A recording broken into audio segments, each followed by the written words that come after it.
Hi, welcome to the Isha's Kitchen. අමුද්‍රව්‍ය දෙකකින් හදාගන්න පුළුවන් ගොඩක් රසවත් ඒ වගේම ගොඩක් ලේසි පුඩින් රෙසිපි එකක් තමයි අද මම ඔයාලට අරගෙන ආවේ. එන්න එහෙනම් පුඩින් එක කොහොමද හදන්නේ කියලා බලමු.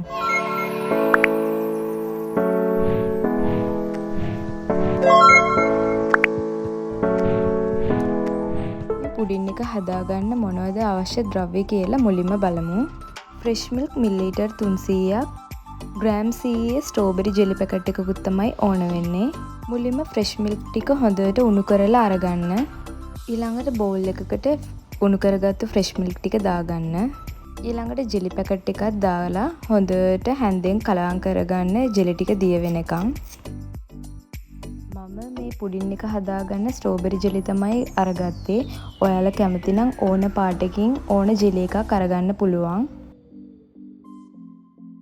ජෙලි ටික කැට නැති වෙන්නේ හොඳට මේ විදියට දිය කරගන්න.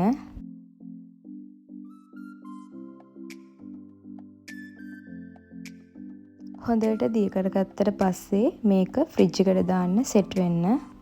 පුඩින් එක හොඳට සෙට් වුණාට පස්සේ මම මේ ෆ්‍රිජ් එකෙන් එළියට ගත්තට පස්සේ මේ විදියට තමයි තියෙන්නේ. ඊළඟට බ්ලෙන්ඩර් කප් එක අරගෙන මේක කෑලි වලට කපලා බ්ලෙන්ඩර් කප් එකට දාගන්න.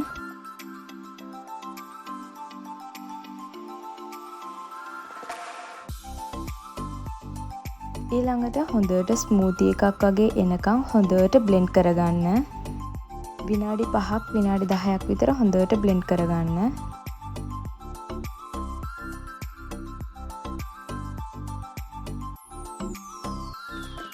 මේ පදමට එනකම් හොඳට බ්ලෙන්ඩ් කරගන්න. ඊළඟට ඒක බෝල් එකකට වක් කරගන්න. මේ බෝල් එකට බටර් ටිකක් ගාලා අරගන්න. එතකොට තමයි හොඳට සෙට් වුණාට පස්සේ ඉක්මනට ගලවලා ගන්න පුළුවන් පුඩින් එක. බ්ලෙන්ඩ් කරගත්තු පුඩින් මිශ්‍රණය බෝල් එකකට වක් කරාට පස්සේ ආපහු ෆ්‍රිජ් එකට දාන්න මේක හයි වෙන්න.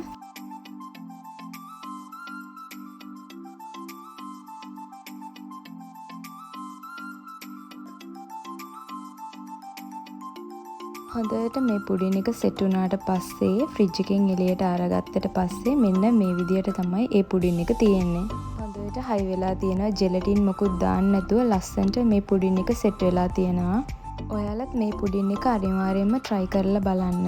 අඩු අමුද්‍රව්‍ය ප්‍රමාණයකින් හදාගන්න පුළුවන් ගොඩාක් ලේසි ඒ වගේම ගොඩක් රසවත් පුඩින් රෙසිපි එකක් තමයි අද මම ඔයාලට අරගෙන ආවේ. තවත් මේ වගේ රසම රස රෙසිපි එකක් අරගෙන තවත් වීඩියෝ එකකින් ඔයාලව හම්බ වෙන්න එන්නම්. Thanks for watching.